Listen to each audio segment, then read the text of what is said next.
What's up? Welcome in. Hoge and Jahns with you in our annual training camp interview with the general manager, Ryan Pace. And for the first time doing this on video, if you're watching on YouTube and out here on your beautiful practice fields, we were just talking about how this all just used to be trees, and now it looks like this. This is one of my favorite parts of our facility. These two fields back here. It's kind of private, it's tranquil. We got the Walter Payton Hill. It's just, I love this area of our facility right here. It's just amazing how much it's changed. We were talking about that like 10 years ago when we started covering this team, how just the building's doubled in size. Your fields have doubled, literally have doubled. Now you've gone from 2 to 4. It's just a beautiful facility. I think some fans are now taking it for the first time. For sure. I mean, you include our indoor. I mean, we have 5 100-yard fields. And I think about the Dolphins coming here in a week, like the ability to do those things. It's because we have this facility, and it's awesome. And to come back here for training camp and utilize all these assets is great for our players. How rewarding does it feel? Because this has been a long process since you got here in terms of the facilities around here, kind of starting small, then building on. But now that you've reached this point where you actually have training, I know you had it here last year, but that really, to me, like doesn't count because of COVID and everything. This is really training camp now. It has to feel like you've accomplished something on that side of things. Yeah, I guess I'm proud of our whole building and our staff, and thankful for our ownership for providing all these assets, and our players feel it. I mean, we talked about it in the opening team meeting. Our ability is, our task is to acquire the right players and then develop them once they get in our building. And now we have all these unbelievable resources to do that. And, I've always said training camp is one of the most taxing times on their body. So for recovery purposes and all those things, to have all these tools, it's a real competitive advantage. I mean, this is a top 5 NFL facility, and we feel it every day. Well, let's start with one of those players that you acquired this year. Everybody's going crazy about Justin Fields. For you, as Matt Nagy's plan unfolds for him, this patient plan, from your GM seat, like, what are you looking for? What do you want to see on the field, the later off the field? Like, what's your evaluation like with this plan? Yeah, you're right. And we couldn't be more connected on this whole plan. The whole entire building is, and it starts with, the acquisition of Andy Dalton, the confidence that we have in him, and it allows us to do this the right way, and you guys know there's so many things that go into playing that position beyond what's just your physical talent is. So it allows us to bring Justin along at the right rate as he learns our offense, as he learns NFL defenses. It's just, we can progress at the right rate, Everyone's talking about his work ethic. Everyone's talking about how good it is, whether it's coaches, players. His teammates are noticing it. Do you have any stories for us, since he's been here, since you drafted him, that he's just wowed you? Yeah, what's cool about it is all 3 of them have crazy work ethic. I was here the other day at 6 a.m, and Foles is in the weight room working out at 6 a.m, and Dalton and the things he does and the leadership and the confidence, and Andy, I think it's a couple of days before all the vets get in here, and he has all the guys over at his house for dinner, and just those kind of natural things from Andy. And then Justin, he's in the building 24/7. I mean, we break in mid-June, and I come up here like on a random Saturday or something, and there's one car I don't recognize in the parking lot. I don't know who is a truck. And I come in the building, and I'm walking through the hallway, and it's empty. I'm the only one in Hallis. It's kind of eerie. And around the corner comes Justin, and he's up here just getting a workout in. So all 3 of them have that, and it's a really good room, and they all kind of feed off each other, and it's good to see. It's got to be a good problem to have. Like, hey, what are you doing here? Could you go take a break for a little bit? But he just, you want him to have an off switch at some point, but he just seems to be on. And I don't know, would you call that a good problem to have? Would you just have, especially a young guy? With any position, Adam, but especially that position, you got to be obsessed we talk about it all, obsessed to be great, and it goes, the weight training and the film study and everything you see on the field, and it's just natural. It's 24/7. It's hard to turn that off. I mean, all the good ones. Matt talks about Alex Smith, and I reference Drew Brees, and they're all that way, and it's just natural for him and for Andy and for Nick.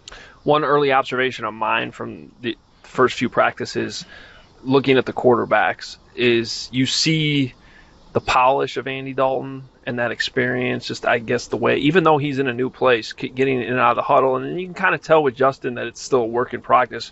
But I mean, that's kind of how it should be at this point, right? For sure. And Justin's learning watching Andy do that. And you know, I've had several veteran players come up to me and talk about the confidence that Andy plays with. You know, the things that I can't hear, what's going on in the huddle, what's going on in some of our meetings, and you know, it's happened probably 5 or 6 times just through the offseason. I'll look out on the field, and the entire offense is circled around, and I'm thinking, okay, you know, a coach is talking, Matt's talking, it's Andy Dalton instructing the whole offense and how he likes a certain play and kind of demonstrating on how he wants the route run, and that just comes from his experience and his confidence. The way he's embraced, like this being a placeholder for Justin Fields. I don't know if that's the right word.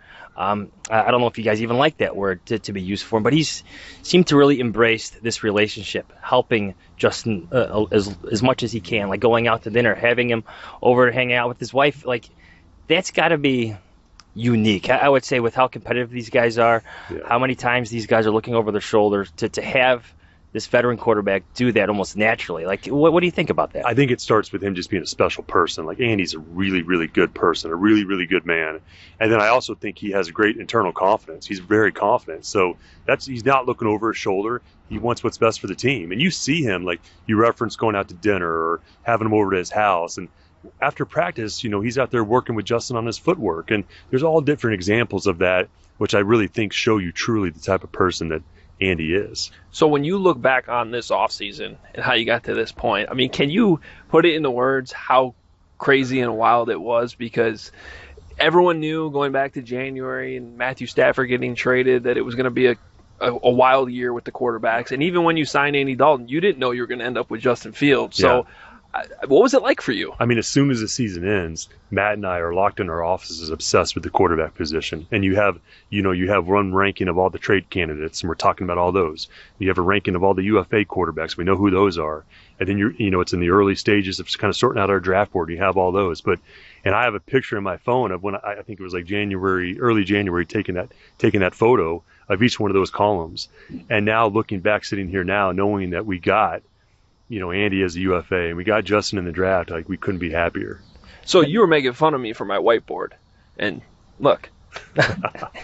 Yours is like very small. Well, yeah, I mean, I'm sure it didn't look like the one that they have inside the building. His whiteboard goes from the ceiling to the floor. Yours can fit on your lap. Trade candidates and things like that. But I think the whole thing, when I think about that, it was like, hey, we're going to explore every single option to make this position a strength for the Bears. Yeah. And really, right now, 1 to 3, we feel like it is. How exhausting is that? Like, building the board is one thing, but then, like, discussing it, watching these guys in film, having conversations with the people that you have to around the league, and that's at different times of the day, you know, because people are different across the league. I'm just curious, like, the exhaustion and the hours it takes, not only to build that board, but then to attack that board and have this come to fruition. Yeah, and it's what we love to do. I mean, it's 365, 24/7. You never turn it off ever, you know.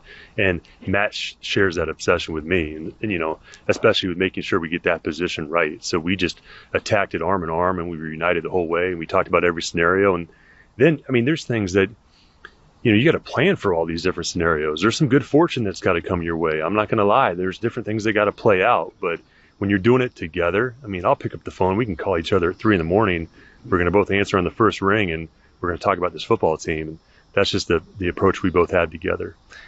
And speaking of the strength you have in that room, is it odd at all watching Nick Foles going up against third stringers? Because I got to admit, like, just watching some of these practices, it's a little odd to me. Yeah. You're not used to seeing a Super Bowl MVP going against third stringers early on in training camp. And Nick's handled it. I know Matt touched on that today. Nick's been awesome. And what I like about it is, like, I look in the huddle and there's some young receivers and some young offensive linemen, and I'm thinking about those 10 guys with Nick Foles in the huddle communicating with them. I mean, what a great thing to have. It allows the offense to just function at a high level, even when you're dealing with, you know, some backup players and some young players, to have that experience level at the quarterback position in the huddle, kind of orchestrating the whole thing. I think it allows practice to run smooth. They must enhance, like, the evaluations too, from having the expectation different. Like the quarterback is a Super Bowl winner. So you better be in the right place at the right time Yeah. if you're a receiver. If you're a defender, I think you're tested more than maybe someone drafted quarterback who's attacking you. So that must change the evaluation process. Yeah, you're 100% right. It allows us to, the ball's coming out with anticipation, with timing, so the receivers better be right. The DBs are challenged because the ball is going to be accurate. You don't get that a lot of times when you're talking about your third quarterback, and for us to have that room, it's a good feeling. All right, we can talk about some other positions too. Is David Montgomery faster? He looks faster. He looks faster. I know he worked on it a lot this summer, and I know I keep on saying obsessed. He's obsessed. You know what I mean? He's got a chip on his shoulder. He's really locked in and focused right now. He worked his butt off all summer, and I think it's evident in the early days of this camp. He seems a bit more vocal, too. I know he emphasized that for himself, at least in talking to us, but we always heard about him being such a great leader, a guy that people rally to when he was at Iowa State. Are you starting to see some of those qualities show through in his third season? Yeah, and I think it's natural for these guys, as it's no David or Bilal or Roquan or these guys that are, you kind of grow into your own and you get more confident, and you're confident in the offense and the defense and your teammates. And David was that way in college, and I think we're seeing it now, but I think a lot of these guys, before they become vocal, they want to prove it first. And those guys have all now proven they're good NFL players. So I think they can be more vocal now. As this train goes by, so we used to joke around. We used to come up here like the early days of Hallis Hall before the remodel was here, before the train was a thing. Like there was always this little plane that would go over and be like, oh, there goes Ted Thompson again. right. Now I guess it'd be Brian Gutekunst. Like, there goes the Green Bay Packers. Sneaking a look at the Quick Bears photos and stuff. from Yeah, you ever worry like Matt LaFleur's in one of those trains? It's too fast. Yeah. Yes. Well, so you mentioned the Dolphins coming here. This will be the first time you're going to have a team come to this facility, but in past years, and you were supposed to have this again with the Broncos last year, and obviously COVID wiped that out. But I know you've talked so much in the past about how valuable that is to see your team go up against another team. Yeah. There goes Ted Thompson right now. Why the Dolphins? And I guess they're on the schedule, but what are you hoping to get out of that next week? Yeah, I think you're just communicating with their GM and their head coach. It just timed up well, and I think for us, especially with 3 preseason games, to get that extra work in those combined practices, it's a little more controlled, right? So you can kind of control the tempo, and from an evaluation standpoint, for our own guys first, to see them in that setting, and then to see another team too, it's valuable. And I think I won't be surprised. We talked about the space that we have here with 5 fields and all this room. There's a lot of teams in the South that I think could be looking to come up here, that's a little cooler, and it just works out well. So I wouldn't be surprised if this becomes a regular thing. It was 95 in Human, I think, on your first day of camp. That's true. Yeah, that's true. Yeah, but today's been beautiful. What are we going to see that's different with only 3 preseason games? Because I know as evaluators, you didn't mind having the 4th one. So what's different? Yeah, for us, it's going to condense it a lot. That 4th preseason game as a scout coming up was huge, because you'd see all those young guys play almost the whole game, So we're going to have to get, creative and put a lot of thought to how we're divvying up these reps, because the veteran players need it, the starters need it, but we need to evaluate the young guys too. So I think it's a little more challenging for us to fit that in with the 3 games. Speaking of some of your young guys, it's only been a few days of camp, but Cole Kmet, Jalen Johnson, Darnell Mooney, your second-year players, who are all pretty good rookie years. Yep. Like, what are you seeing from them? Because, at least from our perspective, when you're noticeable at camp, you're making plays, like, that's a good sign, at least from our media perspective. So I'm curious, sure. What are you seeing from them? And our scouts are all in right now. Same thing with Travis Gibson and Kendall Vildor. Like, those guys are all playing well right now. And it's cool to see. And I think it's just a comfort level in the offense and defense, allowing them to play faster and playing with confidence and playing with their instincts. The more you know the playbook, the more you understand the nuances, the faster and quicker and more instinctive you can play. And I think you see it with all those guys. Cole Kmet right now, just his ability to separate, he's not thinking as much. He's just playing football. And I think it applies to all those guys. I was really impressed with how Darnell Mooney and Cole Kmet specifically adapted last year to the conditions that they were in, not having any kind of off-season rookie minicamp. None of that happened. Training camp was condensed. There were no preseason games to get those valuable reps that you were just talking about. And especially in Darnell's case, pretty much played right away. Yep. I mean, how are those guys able to pick it up so quickly given those tough circumstances? Man, it's a huge credit to them as professionals, the mindsets they have, our college scouts, I think, identifying that, and then our coaches in preparing those guys. I mean, the amount of hours and time they spend together just getting them prepared, it's a credit to both of those things. And I think what I appreciated is you could have had a million things to make excuses last year, and there was never any excuses made. It's like, these are the facts, these are the parameters that every team's dealing with, and how are we going to make the most of it? And those guys, it was cool to see how fast their careers accelerated at an early stage. The energy feels a bit different this year. I don't know if it's the normalcy of it with having fans out here and having it.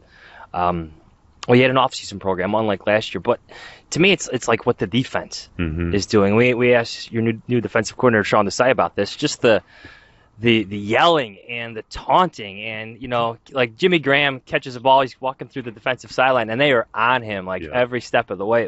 Bilal yelling at Matt yesterday. Yeah. Yes, like literally waving his finger almost after intercepting a pass. I think it starts with Sean, but just that type of chemistry, energy, almost a nastiness emerging. I don't know if you see it too, but what do you make of all the yelling right now? It's been building throughout the whole offseason. What's cool about it is it's authentic. It's not just this fake rah-rah. It's real. And I think it's Sean Desai, but I think also it's the competition we have throughout our roster. There's a ton of competition now at a lot of positions, and I think it brings out some of that juice and energy that you see. And there's a big emphasis right now on us practicing fast and practicing with tempo and practicing with energy, and our players have taken to that. And the leaders, they lead the charge. Khalil and those guys, they lead the charge. But it's cool to see right now. Now, Sean had been here, and he's taken a big step forward that everyone in this building seems like he totally deserves, and no one seems worried about it. You did have a lot of turnover, though, on that side of the ball in terms of your coaching staff. What should we know about some of the new guys and how that's all come together? Matt and I talk about it. When we hire new coaches, to me, it's like signing a UFA. It's that important because they're really multipliers, And, especially I think about the defensive side, like Chris Rumph, he's outstanding. The energy that he has, dealing with different personalities, the experience that he has. Coach McGovern and Coach Desai has some background with him. He's been really good. So we've added, there's probably some guys I'm not mentioning, but we've added a lot of talent to our coaching staff, and it's been cool to see how well that's all meshed together very quickly. And I think the players feel it. The step that Roquan Smith took last year. That had to be rewarding for you in a sense, with him being a top 10 guy. But I'm just curious, how do you identify what's next for him? He seems so humble, doesn't want to talk about last year or even this year. But from your perspective, in terms of being like Sean's voice out there to becoming that next star linebacker for an organization that just had, Hall of Famers at that position, what are you seeing from him, and what's your expectation, as an organization? What's cool about it is just the consistency. I mean, every day the way he practices, every day the way he prepares, and it translates to the games, and you see his leadership shining through. And he wears the green dot, so he's handling the communication and mastering our defense and lining guys up, and just all those things are very natural for him. So beyond the talent that you see him, he's flying around like a missile right now on the practice field. But then all the leadership that he has and the football IQ that he has, it's just natural for him, man. I mean, he's here all the time. He works his tail off, and he's becoming a true natural leader of our defense. Yesterday, Matt, and I'm pretty sure it was unprompted, brought up Robert Quinn as somebody who stood out early. What gives you confidence that he's going to come out of this season with more than 2 sacks? Yeah, I think last year was a challenge for a lot of us. And he was new here, and the season was different, the circumstances were different. But I think as our defense is healthy, and you have all those guys, you have Eddie Goldman back, you have some of these pieces back, and Robert's really settling in. And Robert was battling some injuries last year too. But he's a good player, and there's proven production throughout his career, and you see it right now. I mean, he's flying off the edge, and just his work ethic and his approach. And we're lucky to have him. You throw in obviously Khalil and Atachu and some of the other guys we have. We think that's like a real strength for us, and we can see him having a big year. Yeah, the defensive line has looked like a position of strength again early on during this training camp. So Eddie Goldman's part of that. Does he look like the Eddie Goldman of old? I mean, you have not seen him play in an actual football game in over a calendar year. I'm curious, he looks thinner almost, but is that the same Eddie Goldman out there? Yeah, he came in great shape, and right away, I mean, he's such a natural nose tackle, like the pad level that he plays with, how quick he can read blocks. He hasn't skipped a beat, the way he's practicing right now. And I mean, we don't have the pads on yet, but you can tell, you can feel his conditioning. But you have, Bilal and Eddie and Akeem and Mario and Angelo Blackson, who's been a good addition for us, and you throw in the outside linebackers, it is a strength of us. But I think Eddie's a good centerpiece of that. I know our inside linebackers are happy to have him back, and we are too. I've always wondered this. When you're out here on the practice field, because you're out here every day, what are you watching? It's sometimes it's, I'll focus on a different position a day. There's certain positions where I know where there's kind of a hyper focus for us as a personnel department, watching a lot of the younger guys, watching a lot of the things that you can't necessarily see on tape, because I can go back to my office and rewatch these practices 100 times, but there's other things that are happening within practice that might not be on tape that we can catch while we're out here. Well, how about some of the competitions then? At least the ones that come to mind. It's Cornerback and Nickelback. Yep. How are those coming to fruition for you? All new faces, or some new faces in both those spots? Yeah, for sure. And there's a good mix of the veteran players and then the young emerging players that are coming on. And the nickel position, we got some flexibility with a handful of those safeties that can also play nickel. And so there's some versatility there. So we got a long time for that to all play out. But what I like is the number of guys we have, the variety of skill sets that they have, and we just got to let that whole thing battle out. The final question I have is, what is the impact of 17 games? Adding a game to the schedule, how much of a focus has that been in terms of planning, training, whatever? Because it is an extra full game. It's a big deal. Yeah, I think, again, we haven't spent a lot of time. It's just every team's dealing with it. But I think just focusing on our players' recovery and how we take care of them and their conditioning and, again, all the resources we have here, I think that'll bode well for us as we add that extra game to our season. Last one for me is, who aren't we talking about? Like, who are we missing? I know Tevin Jenkins is dealing with his back issue and whatnot, and he'll be expected back soon. But who are some of the guys, young guys, even maybe some veterans that are new who have caught your eye here in the early going? Yeah, there's a handful of guys that I just think have had great off seasons, and I don't want to leave anybody out, but Bilal Nichols, and we're talking about David Montgomery. We talked about Damian Williams, adding him in the off season.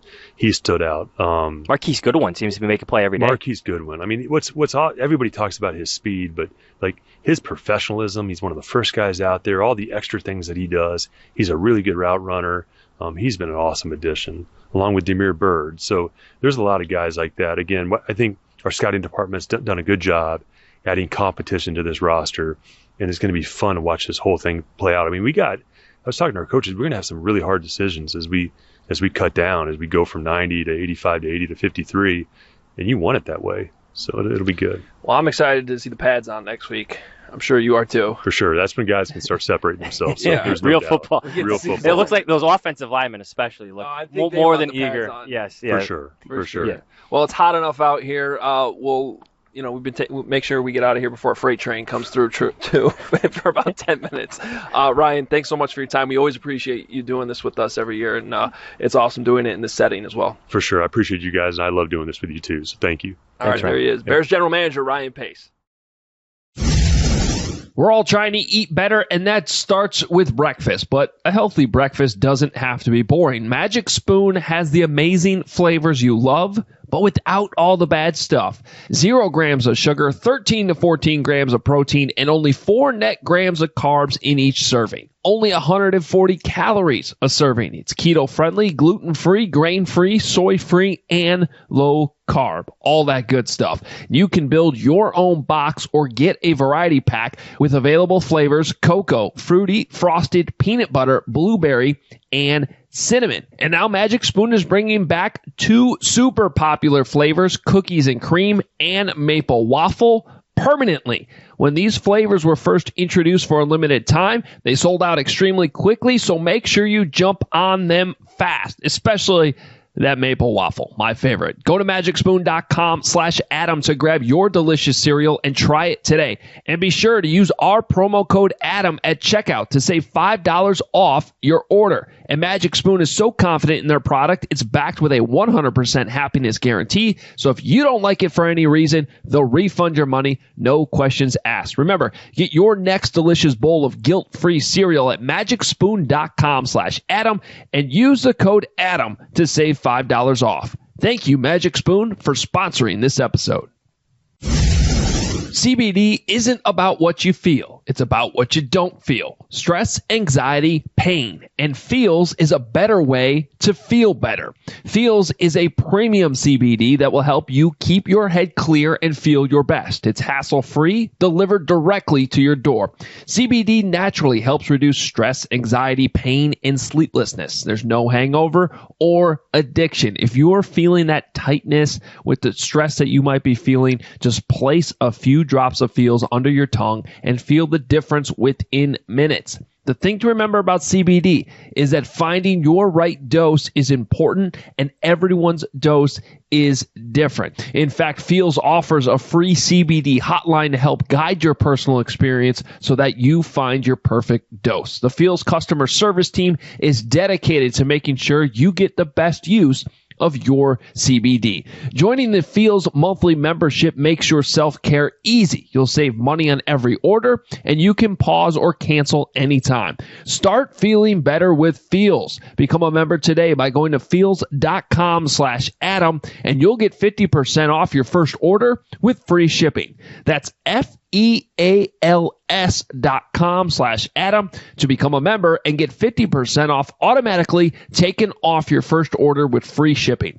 Feals.com/Adam. Well, it's always awesome getting the opportunity to talk to Ryan Pace in training camp. Always like to have a few practices under the belt, too, so we can, bring up some observations. He's seen some things. We've seen some things. Yeah. And it's still early. No pads. I mean, I wish we could see pads earlier, but rules are rules. The players have successfully pushed that down the road and got rid of one of the preseason games, which I don't think we're complaining about. But not me. No, not me. I don't think he is either. Just let's say it clearly. Yeah, they like to evaluate players as much as they can, but sometimes that extra fourth preseason game, you already have your answers in a sense. All right, takeaways from the interview though. A lot of quarterback talk, obviously. One thing I'll say is I think the Dalton, I don't want to say hype, but I think everything that they've said positively about Dalton has been backed up so far in camp. I don't think he's had a bad day. I thought, the second full day of practice, the offense was kind of a disaster against the defense, but I didn't actually think it was the quarterback's fault. I just thought that that basically nobody was blocking anyone, and they're having problems because they don't have pads on. I think Dalton's looked okay, but it's also nice to hear him bring up some of that stuff about Fields and his work ethic. Yeah. I think naturally you want to compare like what you're seeing now to what you just saw last year. So you had this quarterback competition between Nick Foles and Mitch Trubisky last year. If Andy Dalton was playing this way and he was in this competition last year, he would win it. Yes. It wouldn't even be close, in my opinion, because at one point, like Foles caught up to Trubisky, and you're just wondering what's going on there. This is finally going to happen, and then Trubisky gets better. Like Andy Dalton has been consistently good. Has he been great? Maybe not, but he's had a couple great throws. He's been consistent every single day in practice. Yeah, I think consistent's a good way to put it. I guess, and I'm just having flashbacks now to last year because that competition happened it's right here on this field. Yeah. We were in that corner with our binoculars trying to watch everything, and there were a lot of balls hitting the ground. Today, not a lot of balls hitting the ground. I thought, that whatever problems they've been having, they kind of cleaned up. Justin Fields, though, early impressions with him. Every day he leaves you with that one throw, at least one throw, where you're like, wow, that's it. Now he's going to have some problems. Maybe he's not getting through his reads as quickly as the Bears want or as quickly as Andy Dalton is, but that's to be expected, man. Like, he's a rookie, and they're challenging him. They're throwing a lot at him, but every now and then, let me clarify this. Every day he leaves you with at least one throw where you're like, wow, that's it. He gives his guys a chance a lot, too. I'll say that. Like, there's a throw to Jesse James, the new tight end that the Bears just signed, like down the seam the other day, where you're thinking like Trubisky either airmails that or it's falling short. or defender maybe gets a hand on it. He gave him a shot to make a catch, and he's consistently done that with his receivers. That's a good observation by you, because I've noticed that too. There's a lot of passes where the receiver is able to high point it. Yes. It's put in a position where only the receiver can get the ball. I have noticed that pretty much throughout every practice. That maybe there's a couple throws here or there that get away, but really not too much. Practice. They should get away sometimes. Yeah, so I think from the physical standpoint, it's all been there with him. But you do see the gap mentally, and not even, as I brought up to Ryan in the interview, to me, Fields is still where he should be. He's still a rookie going through his first training camp. I haven't seen anything alarming yet. Yeah, and let's say this. I think the defensive line in both units, first and second, has the edge right now. And I think that's affecting the quarterbacks. Like we talked about, you brought up Andy Dalton's arm angles. Well, he has to change his arm angle because Khalil Mack is in his face. And there were more passes batted down today, by the way. Yes, so you're having a lot of that, and I think that's good that the quarterbacks are experiencing it. I keep referencing Mark Trestman yelling at his defensive linemen not to knock down passes. Don't knock down the ball. And then we saw them, not do it in the regular season. Right. Like, it's just, like, again, your point of reference on teams we've covered here. So, yes, the pads will change a few things. I think the offensive line is really looking forward to, maybe bringing it to the defense a bit, because I think it changes the dynamic a bit. But, yes, in the early going here, both defensive lines, first and second unit, have seemed to have the edge. That's affecting both quarterbacks. It was cool hearing Ryan share that story of coming into the building in the middle of June when everything's quiet, and he thought he was the only one here, and there's one pickup truck in the parking lot, and Justin Fields. Yeah, can you imagine, like, you think you're the only guy in the building, and then, like, you get surprised down the hallway, and it's just, Justin, great to see it. Like, and really great to see you. It's a really big building, too, these days. Yes. So, I'm sure he wasn't too sad to see Justin Fields that day. That's a good absolutely sign. Not, yes. And a sign that the mental side of things will catch up. Absolutely. It should. Like, everybody wants to get carried away by, a batted down pass or an errant throw or a bad 7-on-7 drill, but he's coming along. Again, you see every now and then those tantalizing throws that made him a first-round draft pick. You see them, and you're wowed by them. He's doing more of them, but again, he's a rookie. The consistency should come. Well, up next this week, pads go on. Finally, we'll get to see him. The Bears will be at Soldier Field on Tuesday, too, so we'll get to see that. And we'll wrap it all up later in the week with another podcast to, tell you what we see from the padded practices. It'll be fun. This is when it gets exciting. Yes. Right? Like, this is when it gets real. Players are fired up. The one-on-one drills, pass rushers, offensive line, that's real football. And then the week after that, the Dolphins are here. That'll be fun, too. And then the week after that, we'll all be ready for this to be over, and we want regular season games. Maybe and there'll still be like another trip to Nashville. Yeah, here we go. There'll still be another month to go. All right, well, thank you for listening, watching if you're watching on YouTube. Awesome having Ryan Pace. If you get a chance, please check out the YouTube page, subscribe, Hoge Jahns. Good opportunity to see these facilities, too, at the same time. So we're grateful to have that type of access today and hear from the general manager. Hey, we got new shirts out, too. Should have gave one to Ryan. We should have. The bear, I guess they call it the Walking Bear logo, which is cool. Those are up on obviousshirts.com, so you can check those out as well. Follow us on Twitter, Instagram, Facebook, the whole deal. Any final thoughts? No. See ya. Really good, Adam. Sign up today with BetMGM, the exclusive betting partner of The Athletic, and get a $1,000 risk-free first bet, plus get a free 3-month subscription to The Athletic. Just sign up at BetMGM.com/Adam to take advantage of this special offer from the king of sportsbooks. That's BetMGM.com/Adam.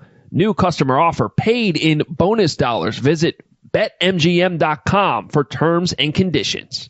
Must be 21 years of age or older to wager. Colorado, Indiana, Iowa, Michigan, New Jersey, Nevada, Pennsylvania, Tennessee, Virginia, or West Virginia only. Excludes Michigan disassociated persons. Please gamble responsibly. Gambling problem? Call 1-800-522-4700 in Colorado, Nevada, and Virginia. 1-800-270-7117 for confidential help in Michigan. 1-800-GAMBLER in New Jersey, Pennsylvania, and West Virginia. And 1-800-BETS-OFF in Iowa. In Tennessee, call or text the red line at 800-889-9789. Or if you or someone you know has a gambling problem and wants help, call 1-800-9-WITH-IT in Indiana. Promotional offer not available in Nevada.